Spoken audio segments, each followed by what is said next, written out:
Today we're going to be installing what I think is the most important off-road mod, that is a winch. I'm going to be installing the Zeon 12s winch along with the Warn winch cradle onto my stock steel bumper of my 2020 EcoDiesel Jeep Wrangler. Slowly working my way through some of these boxes here. We've got some suspension, we've got almost all of the rear tire carry coming, but today I wanted to get the winch put on and the accessories onto the Jeep. So I've got the factory steel bumper on the front, which I've removed the end caps, which is super easy. There's just some bolts here, and a couple on the back, and 2-minute job to pull that off. Now the nice thing about the steel bumper with the JLs is you can pull this centerpiece off here, like that. And you have a opening for a winch. And when we pull this bumper off to install the cradle, we'll pull this piece off as well along the top. And that will give us room for our winch to stick out the top. And we'll add a fair lead and all that stuff. So what I've got here for today is I've got Warn's winch cradle, which is gonna bolt up to the frame rails and give us the place to actually mount our winch to. It's got some holes in the bottom. And as well reinforce some of that, so when we're putting 12,000 pounds of pulling force on it, we're not damaging the bumper or anything like that. That'll be bolted right up to the frame rail. We've also got Warren's epic Haas fair lead, which has the 1.5-inch opening. This is made out of billet aluminum, and it's powder coated. I got the gun metal, so it kind of will accent a little bit. We have the 12,000 pound Zeon winch with the Spidura synthetic rope. I do prefer synthetic rope on my winches. It is generally safer to use. It's not quite as durable as steel if you're dragging it through mud and rocks and trees, but it is safer if the line snaps. It dissipates the kinetic energy in that line, and it will just fall to the ground rather than sending potential shackles or recovery gear flying. I added on the wireless winch control system to that. I added this bull bar, which is really cool. I just wanted this mostly for looks, and this just bolts onto the 6 existing bolts on the steel bumper. Then you have a nice bull bar. And last but not least is the Factor 55 Ultrahook. Now this is actually a lot lighter than it looks. It's made out of aluminum. Right around the time I was picking all this up, Warn purchased Factor 55. So Factor 55 is now associated or owned by Warn. Now I'm running a Factor 55 Ultrahook on my Warn winch setup with Warn fair lead, and it's still all Warn. So this is a really cool recovery accessory for your winch. It has both a hook design, so you can open up the clasp here, as well as it has a closed winching system eyelet here, and you can mount shackles, soft shackles, or rigid shackles to it. And so you kind of get the best of both worlds depending on what you want to use at the time. As well, it has this cool little pin here. It's really kind of hard to pop out with one hand, but you can pop this pin out and the hook can actually lock if you put this right here, and now you can't open that hook release here. So that's kind of cool. So your shackle can't fall out or anything like that, depending on what's going on if you're using the hook.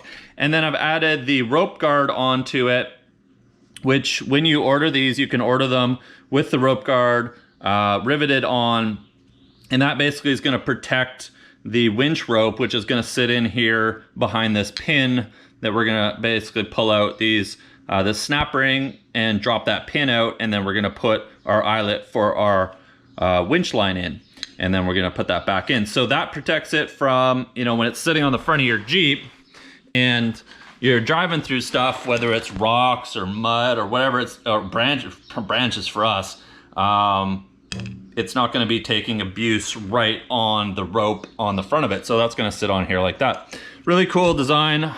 This is probably the sort of top end hook that you can buy for a winch. Really cool system. and I've really wanted one of these for a long time. So these are a bit expensive, but they are really cool. And not just cool, but functional. We're gonna get all this unboxed, and first step is to actually have to remove the bumper off the front of the Jeep in order to get that cradle mounted and installed. So that's gonna be the first thing I'm gonna do. We'll get all that mounted up, and then we'll drop the winch in and put the bumper back on. Anyways, if you wanna see how this bumper comes off, I did a video a few weeks ago with Corey's JL where we took his plastic bumper off. That's the same thing. There's 4 bolts on each side that you remove. There's a clip for the fog lights, and we got to pull off some of the skid plate. So I'm gonna rip that off real quick, and then we'll get started installing that cradle. Guys, real quick, before we start the install today, a lot of people that view these videos aren't subscribed to the channel, like 80%. If you want to see more of these installs, vlogs, and just talking about the EcoDiesel Jeep, smash that subscribe button and join us here on the channel. I do upload videos at least once a week, and right now I'm actually uploading videos twice a week. And I just put up some KC250 stickers with the logo that you see in the intro. If you're interested in any of those, they are available over on dirtyanddangerous.com. And Sean from Story Till Now just launched his new logo sticker on the site as well. We both very much appreciate you supporting our channels if you want to pick up some of those stickers. We've got the 4 on each side, bolts off or nuts off. The bumper won't actually fall off once you pull those nuts off. You've got to still remove it from the frame. And don't forget to disconnect your lights first. And that's it. We're gonna get this here mounted up. Let's see what it's gonna look like. This, I'm guessing, ish. See that there? So something a little bit like that is probably how we're gonna have this. Now, Warn does include some big heavy duty zip ties in their installation hardware. And these are to zip tie this into place temporarily while you get your bolts and I think even the winch mounted up. So the next thing, before I get on to too many steps, I need to remove this winch cover plate here. So this is a T45 Torx. We're just gonna zip these 5 bolts off, and that's gonna knock this plate out, give us the room we need for our winch.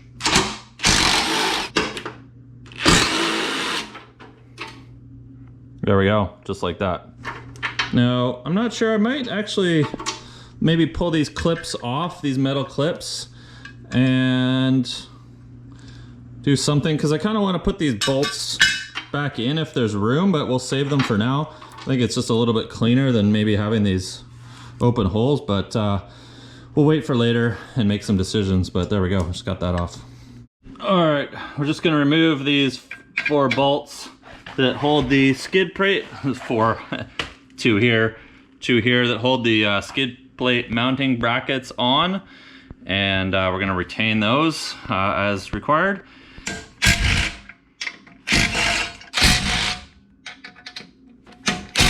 Okay, so we put the 2 brackets. There's a bracket on this side and a bracket on this side, which connect up to those skid plate bolts.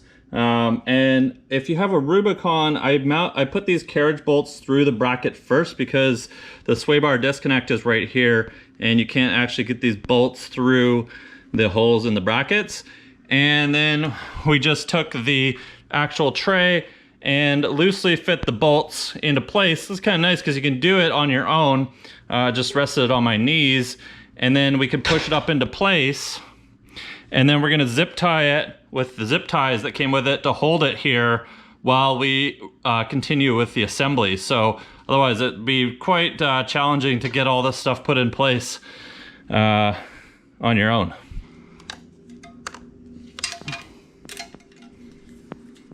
So just put the zip ties on, and this will allow me to put this aligned to the frame. Don't do them up too tight or you won't have enough room for adjustment. So we can just see through the frame bolts here with bolt holes. All right, let's get the winch out of here, because that is going to be our next step, is installation. Now the Zeon series with synthetic don't come spooled, so we're gonna need to spool the line on here. Get all the wires out. Got our winch controller. So this is a wired winch controller as well, in case we don't have batteries or something for that one. Some instructions. They do include a winch hook, which we'll be replacing, and then this here is going to be a zip tie and some steel line to feed the eyelet of the synthetic line through the barrel. We're gonna have to feed it through the barrel, and then you use this little key here to hold it in place. I'll show you that in a second. That's probably the most challenging part of this entire installation. We've got our synthetic line here. We've got another fair lead that comes with it. So you don't need to buy a hook or fair lead with these winches. They do come with both, but we've got the Epic Haas fair lead. It's the heaviest part.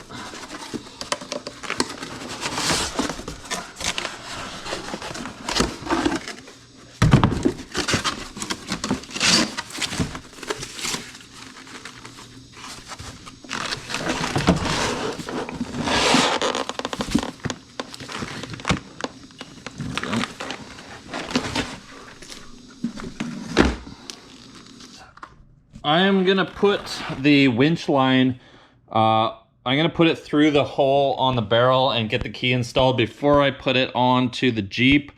This just gives me some better angles to be pulling at this. It's probably the most frustrating part of installing these Warn Zeon winches, is getting the winch eye hole through here, out the other side, and then you put this in the eye hole and then shove this back in, and it locks your line in place so it comes up and over and whatnot. Getting it through here can be very challenging. Now they give you some zip ties, they give you some installation wire, which this tends to break for a lot of people. I am soaking it in some soapy water right now to see if that is going to help. Just lubricate it a little bit. But yeah, we're gonna give this a go.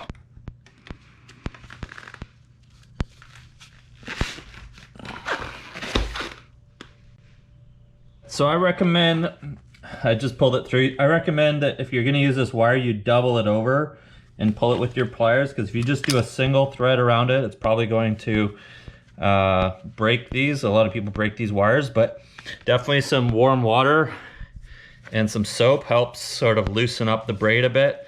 Lubricates this. There's soap everywhere, that's okay. And I think I've got enough through. As long as you pull hard enough, it's gonna pop through. So I'm gonna pull that off, and then we're gonna put this little key in and hold it in place. There we go. So that's our anchor. Now we're just gonna pull that back through. All right, I've got this key in there as far as I can get it. It took a little prodding with a screwdriver, and yeah, I think this is about as flush as I can get it. They say to try to keep this rope flush with the barrel. This is the best I can do. And yeah, this is a lot easier to do if your winch is sitting on the floor like that, rather than sitting on the front of your Jeep. So the one thing I wanted to do, which I forgot to do before I'm bolting all this, but I just hung the bumper back on the front, was I wanted to see if the front ride height was actually going to change at all. So just with the bumper back on, well, the lower tray is there, but that's not as much weight as the entire winch. But with the bumper on, we're sitting at just under 35, so about 34 and just slightly over 34 3/4 inches off the ground in the garage. So let's see if this front end drops at all when we put the full winch on there. So there we go. Got the winch dropped in. I loosely threaded the 4 bolts up into the bottom of the winch, so I've still got some adjustability. And now we've got to feed these guys through the front on the bumper. So I'll adjust this zip tie just a little bit. This one's sitting just perfect. And that's the purpose of the zip ties, basically to hold this up, hold the tray up in place while you put the bumper back on. Okay, before I installed the bumper, I went ahead and put the fairley on because that's gonna be way easier to get to the backs of these bolts. Warn has this nice plate to cover up some of the holes that are in your bumper and I guess mount a license plate, which is legal here to have, or illegal to not have one. We do have to have one on here. So I kind of wish that it didn't have this so that I could mount it down below because I kind of like the license plate lower and out of the way, but we'll give this a try. I guess worst case we could cut it off, right? Make sure you didn't forget these spacer plates that go on the outer studs. So on the outside studs of the bumper, there's a spacer plate on each side to compensate for the extra material here now. So make sure you don't forget. I just as I had to pull the bumper back, I had only just roughed it on, but I had to pull it back and put these two spacers on, one on each side. Okay, so we're getting close. I did up all the frame bolts. The outer two were fairly easy to get on, but these ones, the inside ones, definitely want to have a, I don't know, whatever you call it, a CV joint or a wobbler or whatever. But to get that, you need a deep 18 mil socket and a wobble joint. Otherwise, it was pretty much impossible to get at those. I got them as tight as I can. You're supposed to torque these down to 66 foot-pounds of torque or pound-feet. No way I could get a torque wrench on those inner ones, but definitely on the outer ones was fine. So you can definitely get those up nice and tight as they should be. And now we'll just run the wires up to the battery. So something happened to the video when I was recording this, but where I routed the power cable for the winch, the positive and the negative, went down, and right where the frame is right here, you can pull the wire through. You can pull back the fender liner and you can feed it through, and then from there you can feed it up. And if you look very closely right here, you can see the power cable. You can actually see it right through to the ground. So this is a little bit different on the diesels, how to get this up here, because there's some other stuff with the turbo and whatnot in the way. And then the fuse box is here instead of the air box. And I just, once I got it up through that hole, I just passed it along here. And the positive cable barely made it up to the terminal at the back there. And then there was some extra room with the negative. And that's how I routed the power cable for the winch. All right, so the height after everything is installed is now, was about 34.25. So there you go. What was it before? 34 3/4 or so. So we lost about a half an inch by putting that winch on the front bumper. So there you go. So I started to install the hoop and I couldn't get these bolts back in. I think what's happening is you need to have the bumper loose while the because it's putting too much pressure on the shell. And so the plate that's mounted to the frame started to pull away. So I've got to back out and I got to go back in and loosen off the bumper to be able to finish off installing the hoop. I'm just running out of time today. So I'm going to have to pull apart some of this bumper and get the rest of these bolts put through. But just to note, I should have installed it when the bumper was off sitting on my garage floor. I wasn't thinking. And then I wanted to put these bolts back in, but I need to get some nuts for them. I don't want to use the little metal clips. Other than that, Warn coming together with Factor 55 to give you a great look and very functional recovery setup on the front of the Jeep. Let me know what you guys think of that install, and we're gonna keep the mods coming on the new JL. Smash that subscribe button, leave a like if you enjoyed this video, and I'll see you guys very soon in the next upload.